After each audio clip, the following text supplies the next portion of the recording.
Bom dia, boa tarde ou boa noite, sejam bem-vindos a mais um vídeo do canal.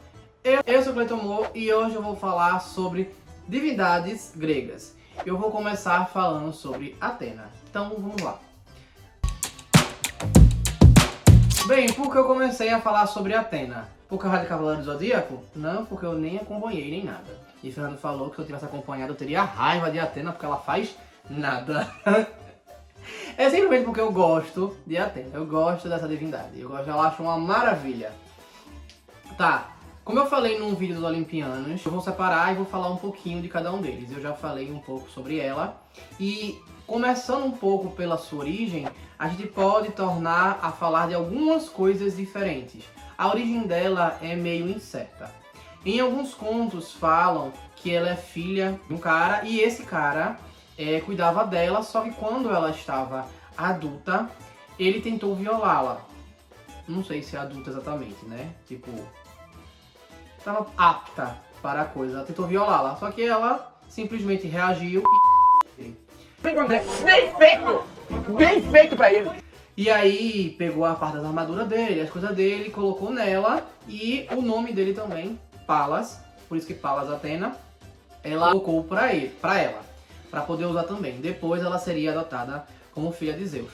Em outro conto fala que esse nome ela herdou de uma amiga dela, quando ela era pequena, que ela tinha nascido e ela brincava com a amiga dela, chegou um momento que ele ia brincando, ela sem querer, essa amiga que se chamava Palas, e por isso ela colocou no nome dela para ficar Palas Atena. E enfim, mais tarde de novo nessa história, ela foi adotada por Zeus.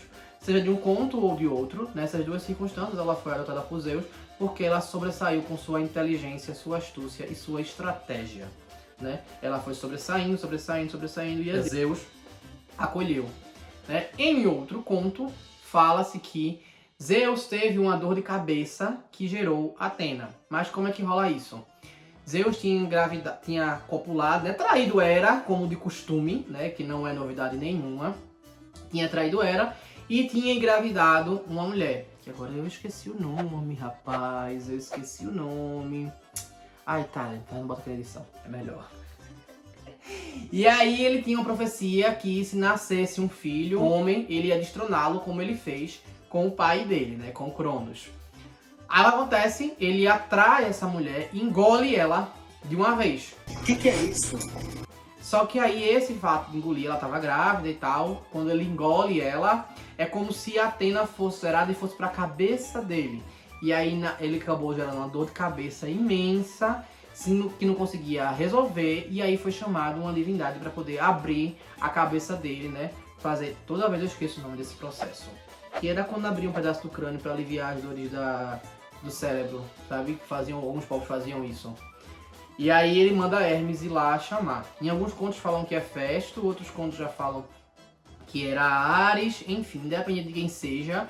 Quando batem aqui na cabeça dele, liberta e a Atena já sai armada, com escudo, com coisa assim, ela já sai, né? Eu acho essa magia maravilhosa, que do nada ela já sai.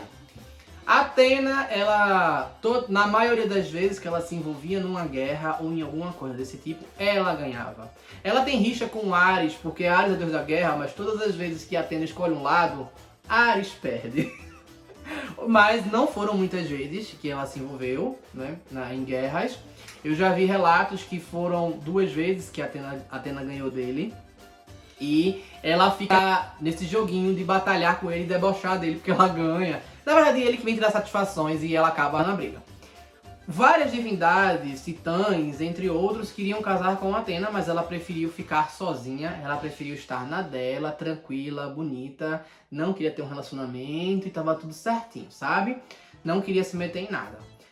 Só que o problema é que na Guerra de Troia, ela tinha declarado para Zeus que ela seria neutra. Porque normalmente quando ela precisava de armas, ela solicitava para Zeus fazer mais armas para ela, ele fazia, dava para ela e ela ia para a batalha. E ganhava na maioria das vezes. Só que o que acontece? Uma das vezes, que foi nessa Guerra de Troia, ela falou que seria nula ali naquela batalha. Enquanto o Ares estava protegendo Troia, chegou um momento que a Atena decidiu proteger os gregos.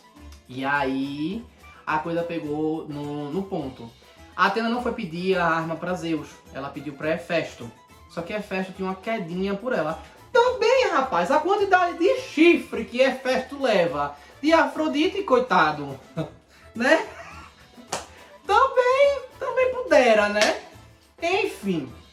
E aí ele disse que faria de bom grado, ela perguntou que poderia pagar, e ele disse que não pedia, só que aí Poseidon armou um plano.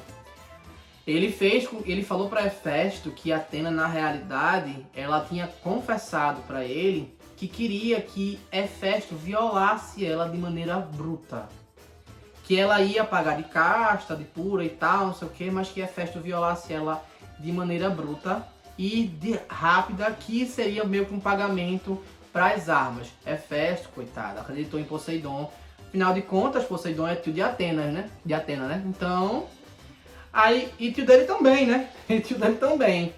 E aí ele foi e acreditou nisso. Quando Atena chegou para buscar as armas, Hefesto violou. Hefesto agarrou ela e foi copular. Só que antes dele ejacular, ela conseguiu se desvencilhar e ele ejaculou no chão.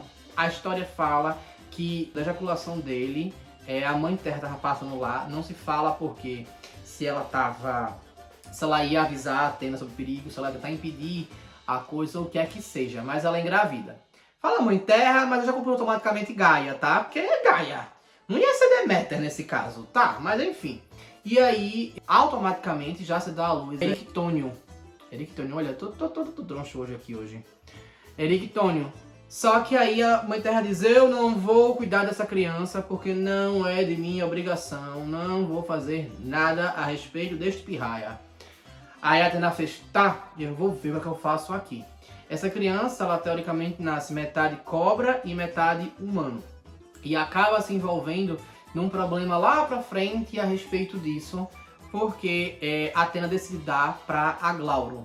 Ela vai dar pra Aglauro, que era uma das sacerdotisas dela lá em Atenas. E aí a história é um pouquinho longa, mas enfim, roda pra lá, roda pra cá, ele acaba sendo considerado imperador de Atenas em algum momento.